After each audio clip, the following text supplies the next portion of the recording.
Hola, buenas tardes.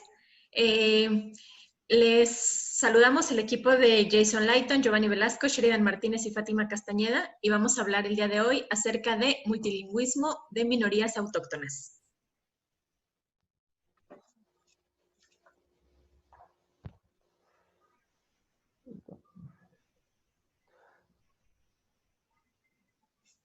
Perdón. Ok, bueno, entonces para comenzar este tema, perdón que tengo. Listo. Entonces, bueno, lo primero que habría que hablar un poco para comenzar son las diferencias entre los tipos de multilingüismo. Se sabe que hay una especie de multilingüismo de prestigio y otro tipo de multilingüismo minoritario. Entonces, ¿cómo se observan estas diferencias en los requerimientos de la vida práctica? Es decir, es en las exigencias que tengan los sujetos de comunicarse pues, con su comunidad y intersubjetivamente. Entonces, esta va a ser una de las grandes diferencias entre esos dos tipos de multilingüismo. Entonces, sabemos que el multilingüismo de prestigio es todo aquel que se refiere a las lenguas más consolidadas a nivel político, social y económico, como pueden ser el francés, el inglés, el español, el portugués, ruso y así. Una infinidad de lenguas, o más bien, son pocas lenguas que tienen como el monopolio de, digamos, de los mercados y toda esta cuestión muy políticamente relevante, que no tienen otros tipos de lenguas. Entonces, otra de las características que, digamos, diferencias a estos dos tipos de multilingüismo es que para los lingüistas resulta un poco más atractivo estudiar este tipo de lenguas minoritarias. No sucede lo mismo eh, con las lenguas, digamos, de prestigio más conocidas, que sí reciben más atención de otro tipo de, digamos, de profesionales, como pueden ser, bueno, no sé, los oradores, todas estas personas que se dedican al coaching, que se enfocan mucho como en el estudio del discurso, pero aplicado como a las lenguas. Entonces, vemos allí que digamos, las personas que manejan estas lenguas de prestigio son aquellas que hacen negocios internacionales con chinos, con rusos, con personas de otros países. Y ese multilingüismo está mucho mejor valorado que otros tipos de multilingüismos, como pueden ser el de las comunidades autóctonas o indígenas de los países. Pues hablo más bien como de Latinoamérica, en donde son lenguas minoritarias, no tanto por su cantidad de hablantes, sino más bien por el tipo de representatividad que tienen en la sociedad. Entonces, bueno, eh, el surgimiento de las lenguas ah, es, digamos, un producto de la consolidación del Estado-nación. Entonces, es a partir de este discurso de una nación, un idioma o una lengua, el que hace que se pueda hablar de una lengua para todo un pueblo, digámoslo así. Sin embargo, esto no es tan cierto en la práctica, porque en realidad el adjetivo minoritario es muy complejo, porque no siempre lo minoritario es lo que se considera oficial o no oficial más bien.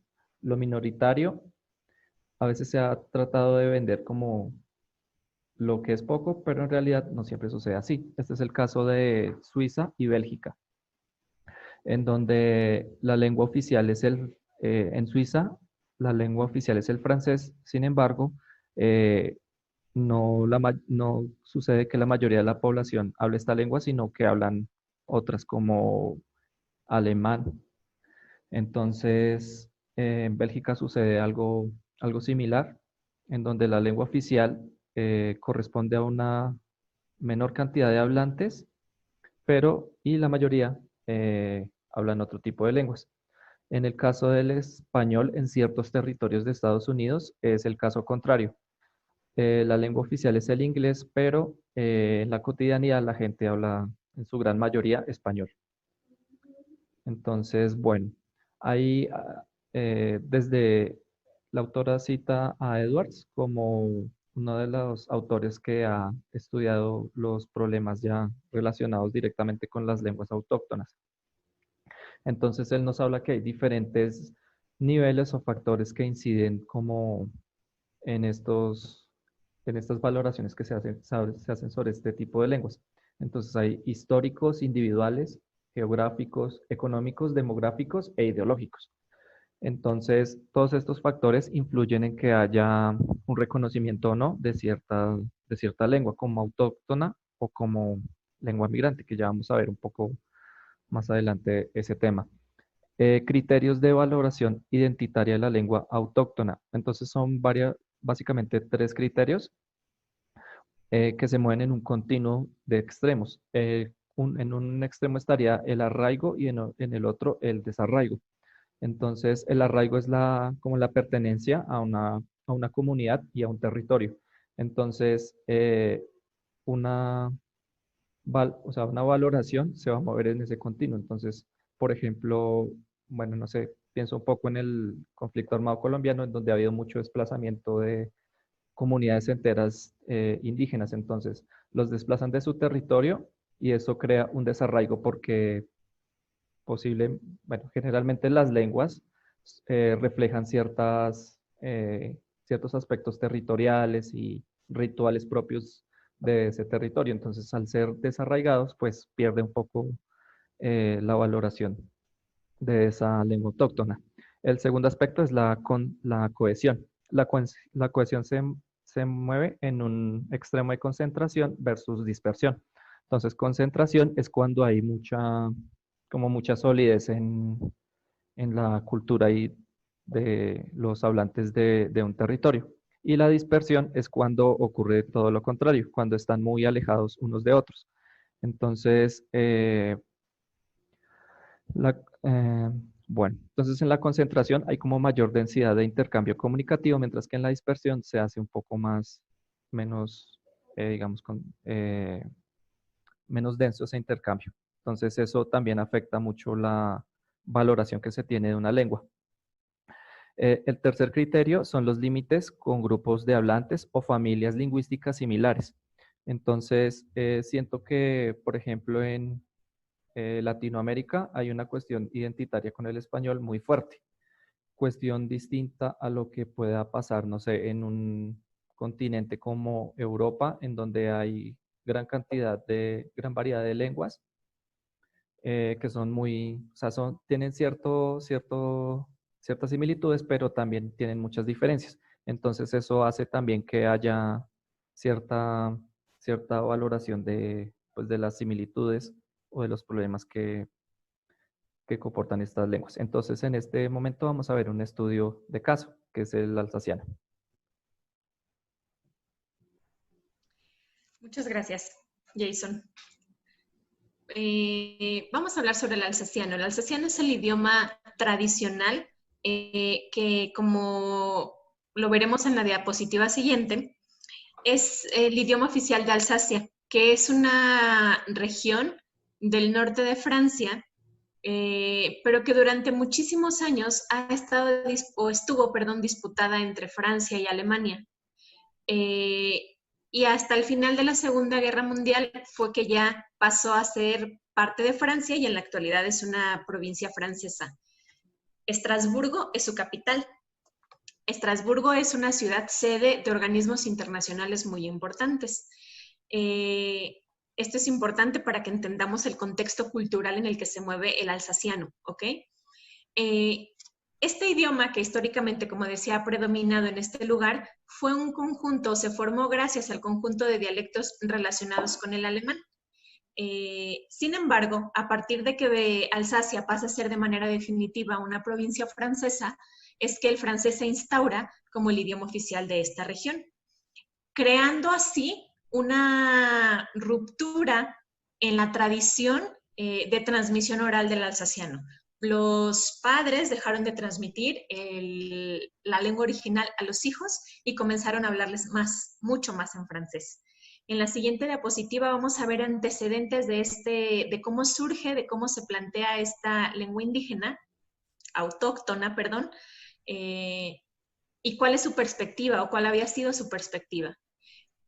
hasta el momento del estudio, el 61% de la población declaraba hablar esta lengua, aunque suelen utilizarla más los mayores, es decir, del 61% que la habla la mayoría son adultos mayores, pocos jóvenes y pocos o casi ningún niño.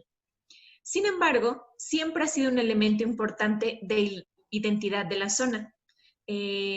Como les decía, en Estrasburgo funciona como un marcador de identidad alsaciana dentro de la sociedad, ya que como llegan personas de diferentes lugares del mundo y hablan de manera indistinta el francés como también ahora el alemán, sin embargo, hablar alsaciano significa ser originario de ahí, de Alsacia. Esta lengua suele mezclarse con el francés, pero se escucha más en su contexto de cambio de código como préstamos, más que en su forma original. En sí mismo no es que estén cambiando al francés como tal cuando lo hablan, sino que más bien se hacen préstamos de las palabras, ¿sí? Y esto da indicios de que el dialecto se usa como de manera relevante y socialmente actualizada entre las personas pues, que aún conocen de oída la lengua. Ahora bien, hay una tendencia a enseñar el alemán como segunda lengua dentro de esta región de Francia, ya que colinda con Alemania.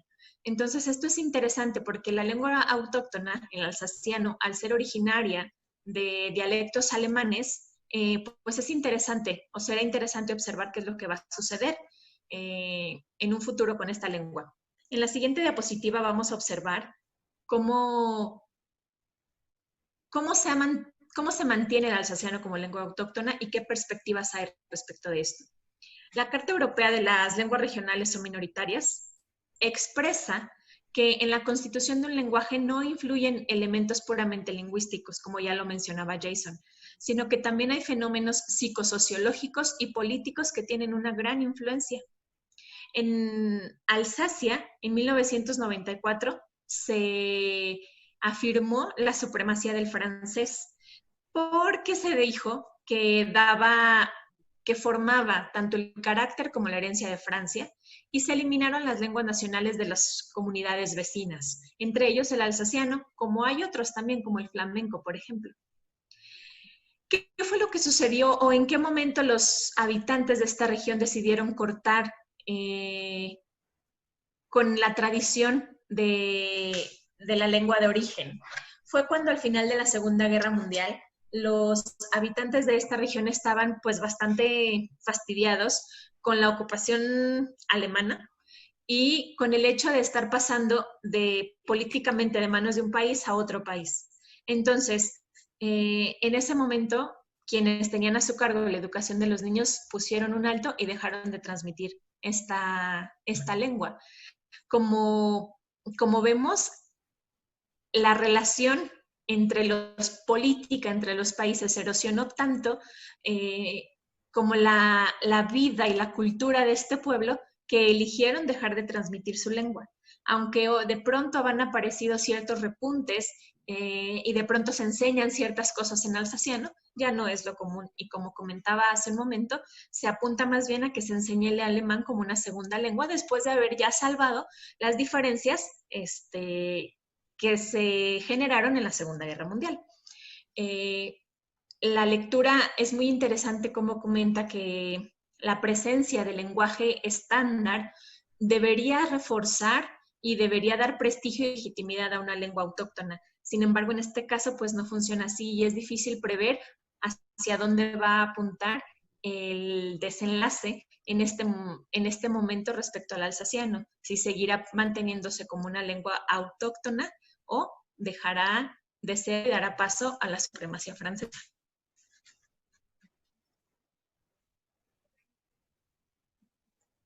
Bien, ahora en el punto 3, que son los conceptos centrales, vamos a ver en la siguiente diapositiva el subapartado 3.1, que es nacionalismo y territorialidad. Como ya lo comentó el compañero Jason, la creación de los estados-nación fue lo que propició la categoría de lenguas minoritarias, mientras que el estado-nación es una entidad legal. La nación es vista solo como una población y esto tiene algo o poco en común con un grupo étnico, pero la diferencia es que el grupo étnico puede no ocupar un territorio específico, es decir, que esto incluye a los grupos de inmigrantes que están distribuidos en cualquier, o que pueden estar en cualquier lugar. Esta filosofía de una nación, un idioma, se desarrolló en Europa. Claro que también la podemos encontrar en otros lugares, por ejemplo, que en Japón se habla japonés, pero bueno, esta filosofía subyacente no reconoce los conflictos entre idiomas y dialectos, porque podemos ver que entre diferentes idiomas a veces hay una inteligibilidad entre ellos, mientras que a veces en los diferentes dialectos de una, perdón, entre los dialectos de una misma lengua, no se pueden entender, como el caso del el alemán bajo, el alemán alto, que a veces ya no hay inteligibilidad, no, hay, no se entienden entre ellos. Ahora, en cuanto a las razones políticas y geográficas son las que seleccionan y codifican la variedad, codifican una variedad particular para su uso en los ámbitos educativos y oficiales. Por ejemplo, en el caso de Francia durante su revolución, donde la lengua que hablaba la aristocracia fue la que se impuso, a pesar de que la mayoría de la gente del pueblo no hablaba francés, ¿no? Entonces, en la siguiente diapositiva vamos a ver que actualmente hay grupos autóctonos que ya no están dispuestos a dejar que el estatus de su lengua lo decidan, sea decidida solo por los caprichos de la historia. Entonces, una de las acciones que tomaron estos grupos autóctonos es que decidieron establecerse en áreas geográficas de acuerdo a su derecho ancestral. A esto, un autor apellidado Green lo llamó principio territorial. Este mismo autor, en un trabajo de 1995, hace una discusión sobre el principio territorial, ya que dice que pues este principio es base para países como Suiza o Bélgica, donde asignan derechos a idiomas, derechos de idiomas a diferentes idiomas en diferentes partes del país, pero y también dice que algún principio de territorialidad subyace a todas las políticas lingüísticas hasta cierto punto, pero que es necesario hacer un ajuste a este principio para poder proteger los derechos de las minorías como los inmigrantes y también de las minorías autóctonas. Entonces, este autor, Green, sugiere que los derechos lingüísticos se consideren dentro de un marco descentralizado, es decir, que haya varias capas para tomar las decisiones al respecto. Y bueno, en el siguiente subapartado le corresponde a mi compañera Fátima. Sí, gracias. Vamos a hablar ahora de los derechos lingüísticos. En la lectura nos habla como el derecho humano lingüístico primario es el derecho a identificarse con la o las lenguas maternas y a recibir educación y servicios públicos en esta lengua o en estas lenguas. Y aprender un segundo idioma, incluido el idioma nacional del país en donde se resida, es un derecho humano lingüístico secundario. Esto es importante para entender entonces en qué lugar se deberían encontrar aquellas minorías que, radicando en un país, reciben o no educación en su idioma. Pienso en todas las lenguas indígenas o autóctonas de México y cómo son todavía muy pocos los niños que reciben educación en su propia lengua. Y por otro lado, en todos los inmigrantes de cualquier lugar del mundo que no han aprendido por las circunstancias que sea o no dominan el idioma del país en donde residen.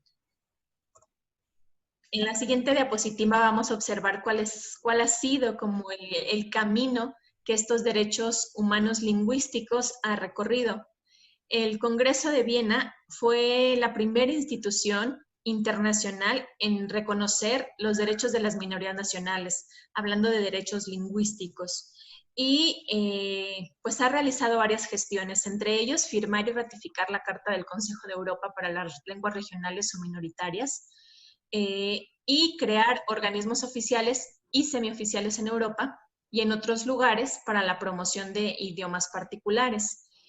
La firma de esta carta, que protege las lenguas regionales o minoritarias, si bien es algo que promueven y que buscan ratificar en los estados, también presenta como ciertas ambivalencias, ya que no es un documento vinculante, es decir, no están obligados los estados a firmarlo. Y se les da en la misma carta, por otro lado, se les da plena autonomía a cada uno de los estados para afirmar cuál es su lengua oficial y cuáles son las lenguas que forman parte como de su cultura. Entonces, así como por un lado, políticamente hay un documento y una institución internacional que cuida de esas lenguas regionales o minoritarias, pues en la práctica a nivel de cada nación-estado, realmente no hay una protección hacia estas lenguas. Pienso también, por ejemplo, en México, como el Instituto de las Lenguas Indígenas, pues hace relativamente muy poco tiempo que existe. Y antes de eso, también en México, como Estado-nación, no había nada ni nadie que protegiera los derechos de estas minorías y de su lengua materna.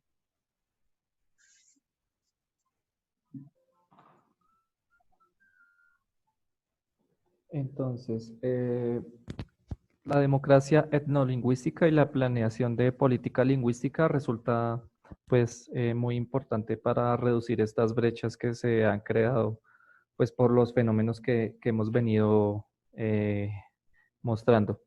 Entonces, la diferencia para las lenguas aborígenes es muy diferente a la que se realiza para las lenguas que hablan los inmigrantes.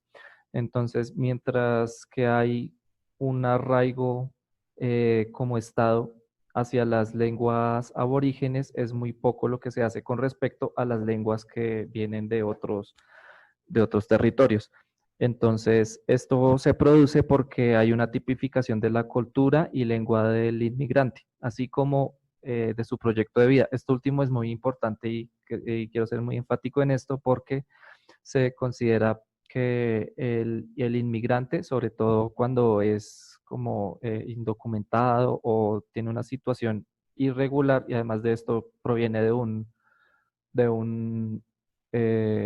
una comunidad con muchas dificultades económicas, se tiende a crear como un estereotipo de que su cultura y su visión de mundo están como en trabajar en el país receptor y luego regresar. Entonces, esto lo que produce es que haya como un descuido a la hora de atender a estas personas, porque se considera que llegan a trabajar y ya apenas han ahorrado lo suficiente, se van a regresar. Entonces, no habría una necesidad como de brindar una atención integral para esas personas. Mientras que con las lenguas aborígenes y las comunidades que las hablan, sí habría una necesidad porque pues siempre han estado allí y muchos de sus eh, sujetos nacen, desarrollan y todo el asunto y van a fallecer pues en el mismo territorio. Entonces esto ha creado que se haya como un tratamiento diferenciado para los tipos de lengua. Entonces, em, bueno, eso también ha generado que haya ciertos, como les decía, ciertos estereotipos frente a, a una determinada cultura. Entonces, un ejemplo de esto es el debate en torno a este personaje que pues muchos ya conocemos desde hace mucho tiempo, que es Speedy González. Entonces, en una noticia, un artículo de una revista acá en México hablaba de que había dos posiciones frente a este personaje. Por un lado, había quienes censuraban este personaje porque se consideraba que había ciertos estereotipos, digamos, al estilo de vida y la cultura mexicana. Por otro lado, había otros ciudadanos que vivían ya en Estados Unidos que veían este personaje de forma positiva. Entonces, los primeros trataron de censurar el programa, mientras que los segundos trataron como de ver el lado positivo y tratar de permitir que se volvieran a hacer algunas emisiones. Entonces, en este apartado se hablará de las actitudes lingüísticas y el mantenimiento de la lengua. Gracias, Jason. Con respecto al apartado 3.4, se habla sobre las actitudes lingüísticas y el mantenimiento de la lengua. Y pues bueno, se menciona que décadas anteriores, aproximadamente de 1960, se ha trabajado bastante en condiciones tanto psicológicas como actitudinales, así como políticas para el mantenimiento de una lengua. Se menciona que Fishman, de 1990 a 2004 aproximadamente, ha sido la figura más significativa en defensa de las lenguas amenazadas contra el cambio y ha sugerido tanto criterios de diagnóstico como medidas de revitalización. Sin embargo, no es el único autor o la única figura que ha contribuido a esto. También en la segunda columna de nuestra tabla podemos ver Dorian, Krista, Whaling y pues demás, no los pronuncio para no errar en la pronunciación, han colaborado y han contribuido al diseño y a propuestas como el proyecto de lenguas en peligro de extinción, basado en en la Escuela de Estudios Orientales y Africanos de Londres. Por otro lado, otra contribución que se ha hecho muy importante en esta parte son proporcionadas por lingüistas, que describen que las situaciones de las lenguas amenazadas desde una perspectiva etnográfica, por ejemplo, en Gall en el 79, sobre el húngaro en Australia y Doria en el 1981 sobre el gaélico escocés, o Aigwenk sobre los idiomas de la cuenca amazónica.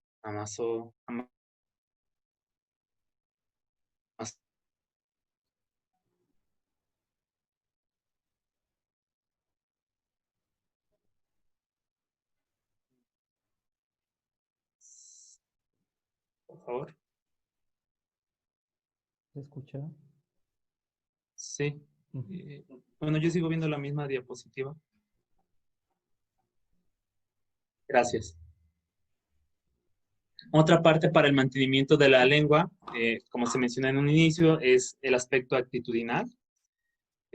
Psicólogos sociales en lenguaje también han demostrado que este es uno de los aspectos más significativos para la identidad del ser humano, de las personas.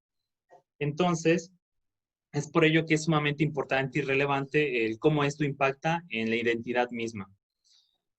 Sin embargo, los idiomas tradicionales tienen una función de identidad tan importante que pueden ser valorados en esta capacidad por grupos donde la mayoría no hable ese idioma. Y pues también con relación, se encontraron tres aspectos, los cuales son los más significativos en ello. El primero es la demografía.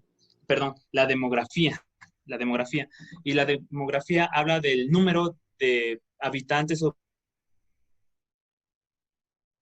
personas en alguna región. Entonces, esta demografía puede ser tanto en números absolutos, cuántas personas, qué población existe en tal región, como la concentración de hablantes, ¿no? A lo mejor no son números específicos, pero existe una gran concentración. El siguiente aspecto es el Estado. En esto nos referimos a la lengua, qué prestigio tiene en la comunidad y fuera de esta. El sentido de historia que tiene esta lengua para la comunidad, para la región, para el país, y la presencia de una literatura o cultura que respete esa lengua. Es por ello por lo que pues, se puede ver más o menos invisibilizado, dependiendo a cómo el Estado lo considere. Y el último es el apoyo institucional. Y el apoyo institucional se refiere sobre la presencia de la lengua en la vida pública, ya no solo de Estado, sino en la pública en general, el uso en la educación, los medios de comunicación y pues todo lo que engloba pues la vida cotidiana, ordinaria, ya no solo en contextos de educación, de políticas públicas, sino de manera general. Y pues bueno, el tema de educación bilingüe es sumamente importante, ya que relaciona todos estos factores y es muy significativo por derecho propio. Ahora sí, por favor, la siguiente.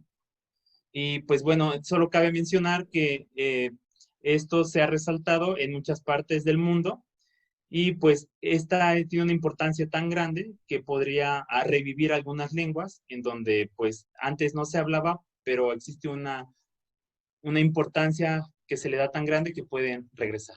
Gracias. Ok, ahora en el siguiente punto, que es el de problemas y soluciones, dentro del punto 4.1, que es la estandarización. Me parece que es la diapositiva anterior, Jason, por favor. En esta parte de estandarización, el principal problema es que como muchas lenguas autóctonas tienen varios dialectos, no se han puesto de acuerdo para ver qué dialecto es el que se va a tomar como principal y también porque no tienen una forma escrita, ¿no? La creación de una forma escrita es esencial para que pueda sobrevivir esta lengua. Entonces viene la pregunta de en qué dialecto se va a enseñar, se va a difundir la lengua. Entonces esto depende de la percepción de cada hablante y entonces cada percepción va a ser diferente, cada hablante va a pensar que su dialecto es el correcto o es el que se debería enseñar. En la siguiente diapositiva hablamos de la normatividad y cambio de código, donde se ve que las actitudes normativas de las generaciones mayores hacia los jóvenes, en los jóvenes con niveles incompletos de competencia en el idioma tradicional, hacen que los jóvenes ya no quieran seguir hablando sus idiomas por la actitud de ridiculización que tienen las generaciones anteriores hacia ellos. Otro punto es el cambio de código, que frecuentemente es un tema de desaprobación o diversión en tales comunidades y que normalmente este cambio de código caracteriza a la generación más joven. Una posible solución es que haya una liberalización de estas actitudes y que se den estímulos para hablar la lengua, por imperfecta que sea.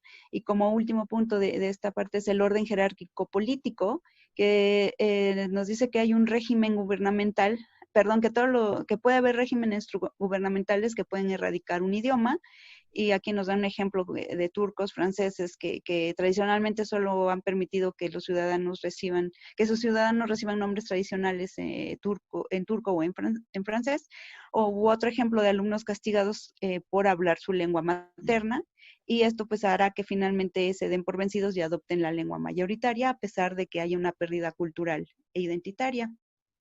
El siguiente punto, que ya es el 5.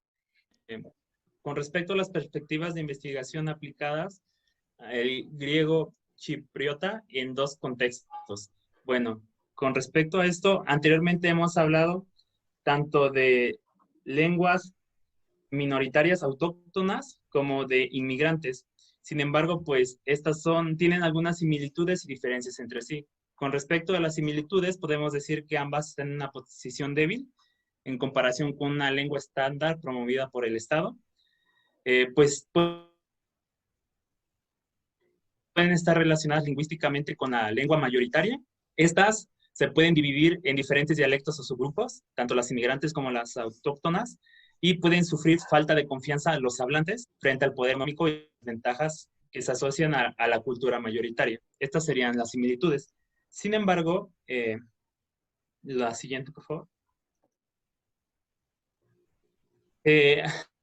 Existe un proyecto de investigación el cual busca comparar el dialecto grecochipriota, también acortado como DGC, en un contexto de origen, el Chipre, y la quieren comparar con una gran comunidad de inmigrantes en Londres. Aproximadamente hay unas 200,000 personas.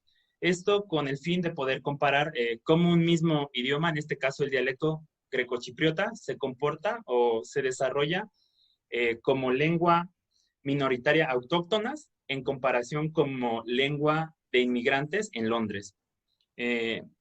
Con relación al contexto, pues no, la anterior. Con relación al contexto, es importante mencionar que, a diferencia de otras lenguas autóctonas, el grecochipriota es una lengua con bastante poder social, por decirlo de alguna manera, ya que la mayoría de las personas de las primeras generaciones, desde el origen de ahí los hablan las personas mayores. Tiene mucho poder e importancia en la región donde se encuentra como lengua autóctona. Y Esta ha sido independiente desde que se descolonizó la colonia británica, perdón, desde que se dejó de ser una colonia británica. Y pues sigue operando en el ámbito del habla griega, mirando hacia la Grecia continental en busca de la cultura y modelos lingüísticos. También es importante señalar que a los escolares no se les enseña, perdón, se les enseña el griego moderno estándar, por eso ahí, porque es un dialecto, es una derivación del griego moderno estándar que se enseña, y no se enseña la GCD. He ahí porque pues sería una lengua autóctona. Siguiente.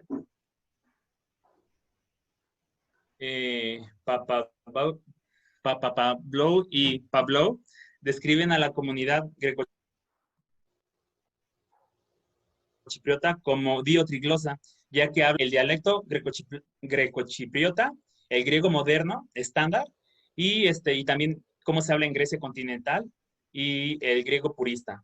Los primeros inmigrantes grecochipriotas que llegaron a Londres, hablando ya de la comunidad de inmigrantes, tenían un nivel socioeconómico bastante bajo y hablaban pues el dialecto grecochipriota, pero debido a su educación limitada no eran competentes con el griego estándar, el griego, la enseñanza del griego estándar que había en ese momento. Entonces, pues actualmente se expresa una preocupación con respecto al futuro del griego estándar con el dialecto grecochipriota en las comunidades de Londres, ya que pues la mayoría de los jóvenes nacidos en ese lugar, en Reino Unido, consideran el inglés como una lengua materna, mientras que el dialecto grecochipriota solo lo utilizan para interactuar con sus abuelos, cuyo conocimiento del inglés es sumamente limitado. Siguiente.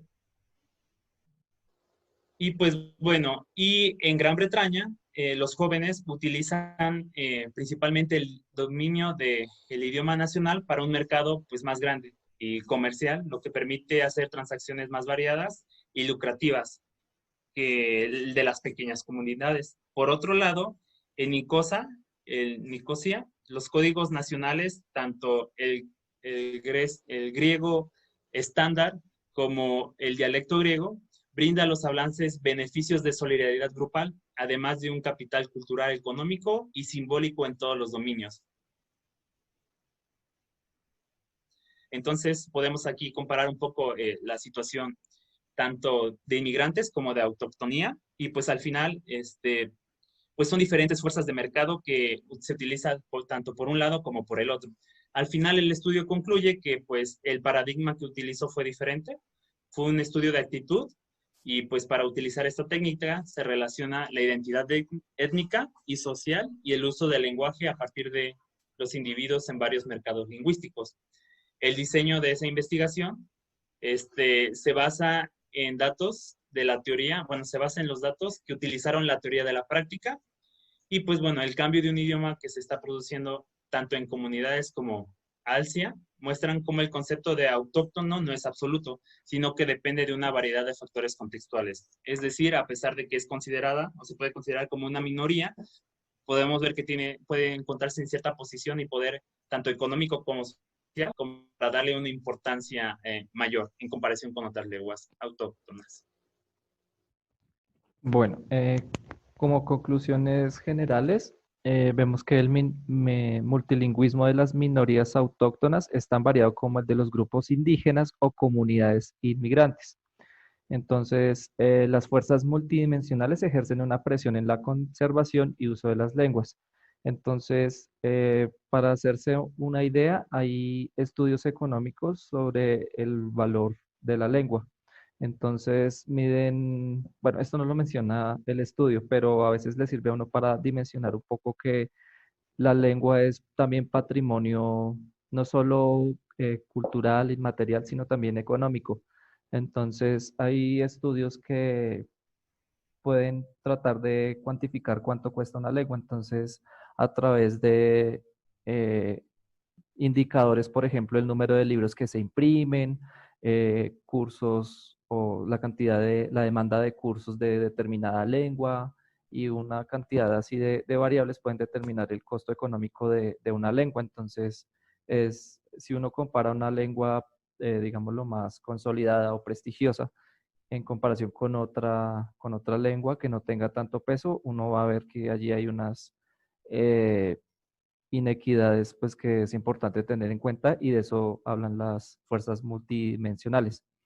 Y la incidencia que se logre hacer va a depender de la unidad para superar las divisiones internas que separan el movimiento a favor de una incidencia política más organizada. Esto nuevamente apunta hacia la conservación y el uso de las lenguas. Entonces, las comunidades de hablantes deben ponerse de acuerdo frente a las metas que quieren obtener o quieren conseguir con respecto a ciertas necesidades sociales, porque puede pasar que una parte del grupo esté de acuerdo con una iniciativa, pero otra parte no esté de acuerdo. Entonces, eso va a crear como unas tensiones que no van a ser fáciles de reconciliar.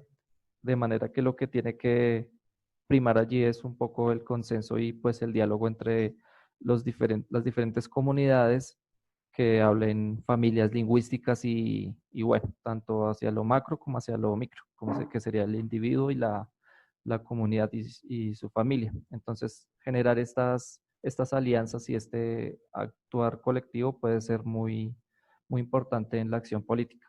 Entonces, creo que esto es lo más importante que tenemos para mencionar sobre este artículo. Entonces, les agradecemos por habernos prestado parte de su tiempo y gracias.